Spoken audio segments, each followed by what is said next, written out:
Welcome to rSlash Best of Redditor Updates, where OP wants her husband to fall in love with her sister. Our next Reddit post comes from rSlash 2HotTakes. I want my husband to fall in love with my sister. I'm a 30-year-old woman, and I met my husband, who's 34, when we were kids. We used to live on the same street, and our parents were very close. Me and my sister and him and his sister never spent 1 minute without each other from when I was 4 until 11. We were still close after, but my now husband and his family moved a few blocks away. By then, we were entering puberty, so he babysat me and his sister. My sister is the same age as him, so they still hang out. At the time, everyone believed they were going to get married, but they never even got together. My sister did confess to having a crush on him when they were 12, but that's about it. Fast forward a few years, me and him reconnect after he moved away. At this point, I was 20 and he was 24, and he had just finished his studies abroad. We fell in love and hit it off. We married, had our son in January 2020, and a baby girl in August of 2022. After my daughter's birth, I was diagnosed with cancer. It's terminal, and I only have a few months left. Me and my husband are both very outgoing, social, and kind of childish maybe, but lately, all I can do is cry and lay in bed. I'm exhausted, and the only reason I don't apply for euthanasia is because of my children. I know that my husband will have no trouble finding a beautiful, caring partner in the future, but I'm still scared. I know that my sister has always taken a liking to him and he likes her. Their feelings just never bloomed because of our relationship, but I can feel they're there sometimes. And recently, they had a lot of one-on-one time planning stuff because I was too tired. My kids find great support from her, and my husband too. I love them both, and I think that if he had connected with her first after moving back, then they would have been together now. I am in no way jealous or delusional. I know the feelings will come, and the sooner the better. In a short update, OP clarifies that she wrote letters to give to her husband and her sister, and she gave the letters to her parents to give to them after she passes away. Then, about 2 weeks later, OP posted an update. So these past weeks were exhausting and exciting at the same time. Starting off with some bad news today. My health has hit a low, which hurts and is scary, but I knew that it was coming. I don't know how long I have left, but it won't be too long. Like I said, I'm at peace with that knowledge, and I don't want you guys to overwhelm me with concern. I love your sympathy and support, but on the concern part, I'm heavy. I know that I'll die, and I know that it'll be fine. Life goes on, at least for you guys, lol. As for my parents, when I spoke with them, they confirmed my exact thoughts. My sister and my husband's love just hadn't had the chance to bloom yet. They found your ideas of the letters incredibly beautiful, but told me to also talk to my husband's parents, so I did. I made the long drive and told my husband that I was paying my niece a visit. His parents broke down crying, telling me that they admired me for my selflessness. We talked a lot about how it used to be when we were younger and came to the conclusion that they'll always support my husband's choices, and they would love to get to know my sister better. I sat my sister down too, telling her I'd like her to help my husband grieve and help him move on after, no matter with whom. She hugged me, told me of course she would, and we discussed some things about the kids. I joked about them getting together to play mom and dad, and she smiled. I think she sees right through me, just like she always has. And last but not least, my husband. I haven't told him anything. I did cook them both dinner, to the best of my abilities. Just one course and store-bought dessert, LMAO. And I made them enjoy it on their own while I was busy with the kids. It wasn't awkward, it was like they were best friends, but sweet. I wrote the letters. My parents and my husband's sibling know where the letters are, and they'll hold on to them. I have one letter for my kids, one for my husband right after I pass, and one for my sister and hubby a few months after my passing. I hope this is an update that y'all like, trying to end it on a positive note. Thanks for all the love and support. So down in the comments, a lot of people are saying that this is kind of an icky story, and that even though they sympathize with OP, they don't like that OP is pushing her sister and her husband together. And I'm not really sure if that's the case. I think that what's going on in this story is that OP has picked up on really subtle cues from both her husband and her sister over these years, where everyone's respectful of OP's marriage, But, there's a possibility they'd be together. So what I think OP is doing is she's trying to clarify with everyone in her family that if they get together after she dies, she's giving her blessing. So it's less, I want you two to be together, and it's more of like I think you two would be really happy together, and I want you to know that if you decide to go that way, then I'm okay with it. So I think this post isn't as creepy or as icky as people are saying in the comments. In any event, I hope things turn out well for OP, as well as they can anyways, and for OP's family. Our next Reddit post comes from rSlash Am I the Butthole? Am I the butthole for jumping out of the way when my niece and nephew tried to push me into a pool, resulting in them falling in?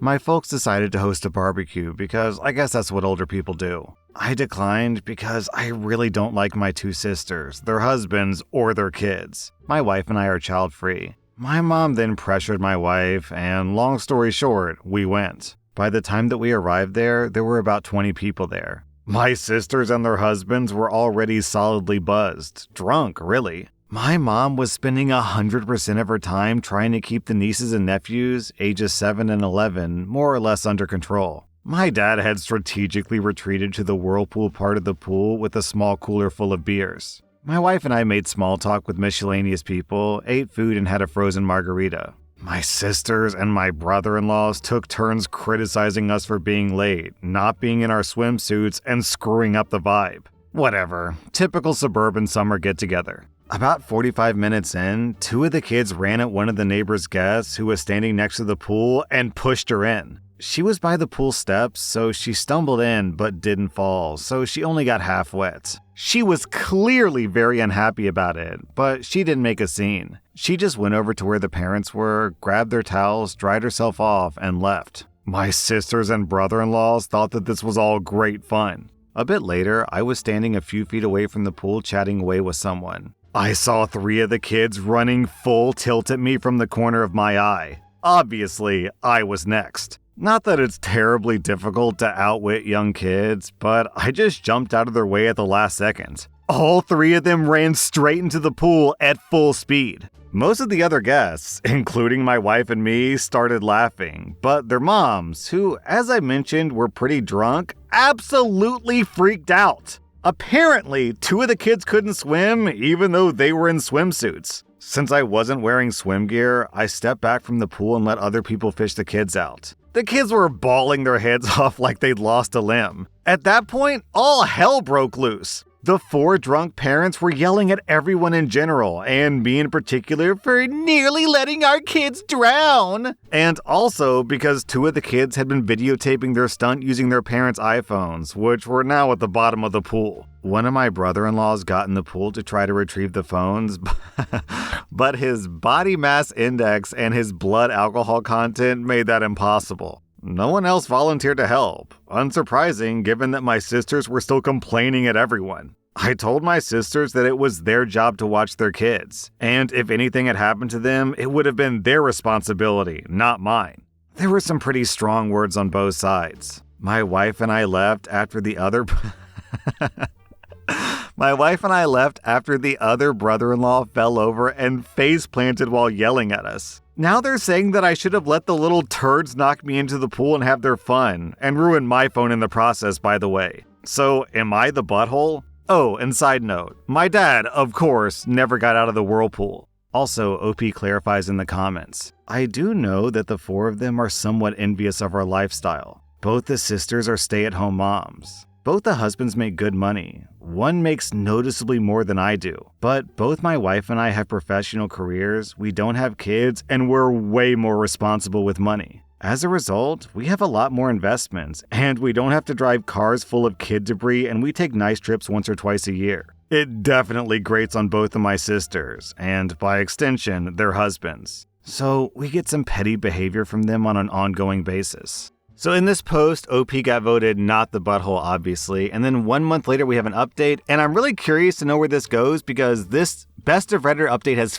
15,000 upvotes, and this has been a very tame story, so hopefully things will get juicy. First off, my parents told me that my nieces and nephews are all good swimmers, and that they use the pool all the time. The 7-year-old is kind of a beginner, but he loves the water. My sister just said that they couldn't swim to make me look bad. To be fair, none of the kids are allowed to go in the deep end, which is where they fell in. It was the two 10-year-olds and the 9-year-old who tried to push me into the pool. After we left, the party ended on a pretty sour note. My drunk brother-in-law, who face-planted while yelling at me, had to go to an urgent care place to get his face stitched up. He was too toasted to drive, so Dad took him. My dad was very not happy about this. Later that evening, my sister started a group text chat and said some really nasty things. Their husbands threw in a few comments as well. My wife and I blocked all 4 of them. My mom called me because she and my dad were in the chat as well, and she was pretty upset about what they said, and I don't blame her.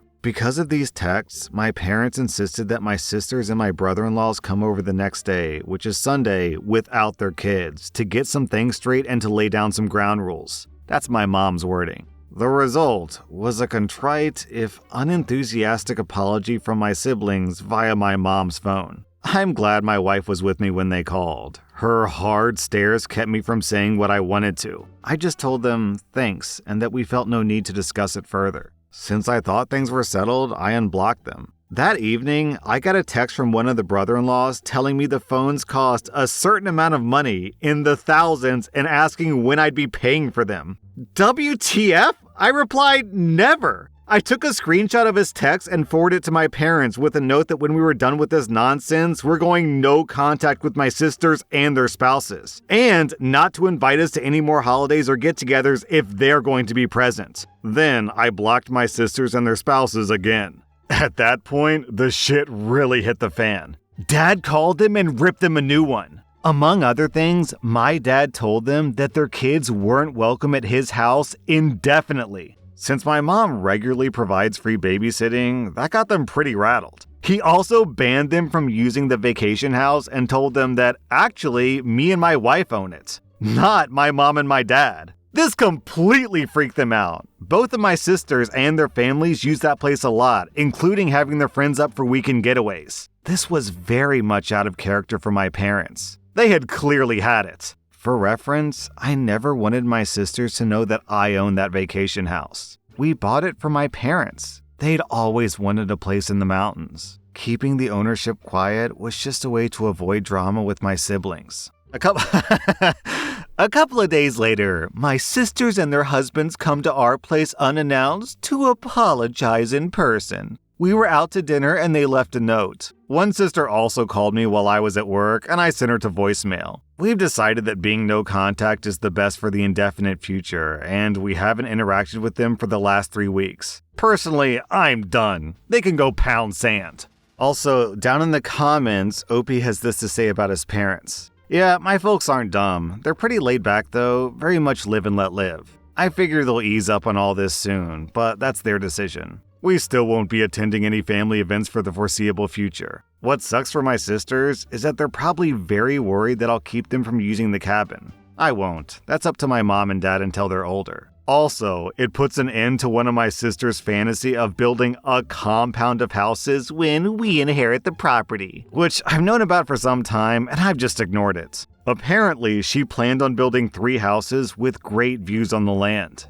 Then, 9 days later, OP posted another update. For this to make sense, I need to provide some financial context. My parents haven't ever been any good at saving money. I've been doing their taxes for years, so I know pretty much everything about them money-wise. Their house is paid for and they have minimal debt, but they don't have much saved for retirement. Both of them get Social Security. Dad gets a solid pension and they have a bit of savings, but there's no treasure chest in the basement. I bought their current car for them after they retired as a retirement present so they could have something nice to drive. It was their first car in probably 20 years that they didn't lease. My sisters are convinced that my parents are dripping with money and that our parents will be leaving the 2 of them everything since I don't need more money. So they've never cared about saving either. Turns out, my oldest sister and her husband, who have 3 kids, have been living beyond their means for some time and are in dire financial straits. They've maxed out their credit cards and are behind on their car leases to the point that one of them is about to get repossessed. He bragged in the past about making such and such per year, but it turns out that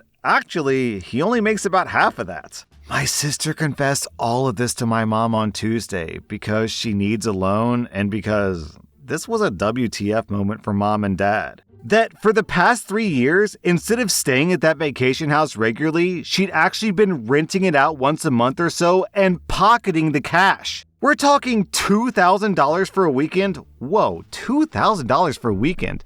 That's $1,000 per day. We're talking $2,000 for a weekend and at least $4,000 for a week. With her being cut off from using that place, she's had to cancel one group already. She's now worried that they'll lose everything. My folks aren't in any position to give them a loan. My other sister was aware of her renting out the place, but of course had never said anything. I suspect that she had done the same thing as well because I once went up there to drop off an ATV that I had worked on, and there was a family there who claimed to be staying there with my sister and her family, and that my sister had gone to town for something. At the time I let it go, I figured she had just loaned out the house to some friends, but I've always wondered. I found all this information out through my parents, who are pretty stressed about it. Mom more than Dad. He's mainly just pissed off about it all. I know that Dad feels betrayed, and I imagine he's embarrassed that he's in no position to help his daughter out. He did reiterate that as long as it's up to him, his daughters won't be using his vacation home anytime soon. My folks let me know what was going on because they figured that my sisters would put a full court press on me next, and they were right. On Thursday, my sisters came to our place again, without their husbands this time, and waited outside the door until I got home. I had to choose between fighting with them in public because they'd make a scene if I went in without them, or letting them in, so I let them in. I got a BS story from the older sister, with the younger one backing her up regarding why I had to let them use the mountain place again immediately. They also said that I've been a sucky brother and that I had to step up and plan on paying for their kids' college tuition, since that's what family does. I let them pitch their story, then called them out based on what my folks had told me. Things really went downhill from there. There was denial, crying, cursing, yelling, you name it. I swear, my ears are still ringing 2 days later. I won't lie, I said some really mean and awful things to them, but nothing that wasn't true. They finally left about an hour later. After that, I took a shower and laid down. When I got up, my wife was home and her first words was that she had to block more phone numbers because my sisters were blowing up their phones from their new ones. My folks messaged me yesterday asking me to call. I'm sure my sisters have told them some BS version of what happened, but I'm not up to rehashing it yet. I'm usually a pretty energetic person, but this drama has me beaten down. I had just enough energy today to drive up to the vacation house and padlock the entrance gate shut. I'm the only one with a key. I'm guessing that'll probably be enough to ensure my siblings leave the place alone. They'd probably die trying to walk the 400 yards uphill to get to the house. Then, 2 weeks later, OP posted another update. It's a bit dry, so to summarize the boring part, OP doubled down on securing the property with an extra heavy-duty lock. Then, things get entertaining again. Last week, I got separate calls at my office from both of the husbands trying to convince me to let them use the house like they always have. The older one had gone up there with some friends for a guy's hangout, but he couldn't get in because of the gate lock. He was pretty pissed and embarrassed about being locked out, and I'm sure he would have broken the lock if he could have. During his call, he kept bouncing between being pushy and victimhood. At one point, he threatened to rip that gate out of the goddamn ground. He also admitted they'd been renting it out to a few friends, that they needed the money, and that I was ruining their business and that I should refund their guests' money. What? I should have recorded the conversation with him, but I don't know how to do that from the office phone anyways. The other brother-in-law just sounded like he was being forced to call by my sister. He really didn't put up much of a fight when I told him not to plan on ever using the place again. In any case, I told him they can't use the place and not to ask again. At this point, I'm considering selling that vacation home. My sisters and I currently aren't speaking, and I have no plans to initiate contact. I don't know what the status between them and my folks is, and I don't want to. On the upside, we spent an evening with my folks last week and went to a new restaurant that was nice. No one brought up any of this garbage. Mom did update us on the nieces and nephews. She's spending time with them at their homes. Man, what's so funny about this post and this whole story is that these sisters had it made, man. Their situation was amazing, and all they had to do was not be toxic buttholes to the one guy who was enabling all of it. Normally, the downside to running an Airbnb business is that you have to pay a mortgage, right? You take out a giant loan from the bank to buy a house, and you've got a mortgage of, whatever, 5, 10, 15, 20K a month, depending on how elaborate and beautiful and attractive this house is. But they don't have to pay the mortgage because OP is. So almost all the money they got from these bookings, they were just pocketing it. And all they had to do was keep their mouth shut. But they're such entitled Karens, they literally can't help themselves. How dare you be rude to my kids, even though we're literally making $4,000 a month off of your labor. It just blows my mind that the toxicity and the stupidity go so completely hand in hand. And they're gonna argue about the iPhones? Yo, lady, just rent out the place for 1 week in secret and you'd have $2,000 to buy new iPhones. You stupid moron! These people were riding the gravy train. And their response to riding this free, lucrative gravy train is to immediately derail it the first chance they get. Oh my God, these people's stupidity is triggering me so much. Obviously, it's very wrong. What they did was exploitative and it's dishonest and they shouldn't have done it. I'm just saying, come on, if you're gonna be criminal, don't be criminally stupid as well. That was r/Best of Redditor updates. And if you like this content, check out my podcast where I publish the exact same episodes. Also, hit that subscribe button because I put out new Reddit videos every single day.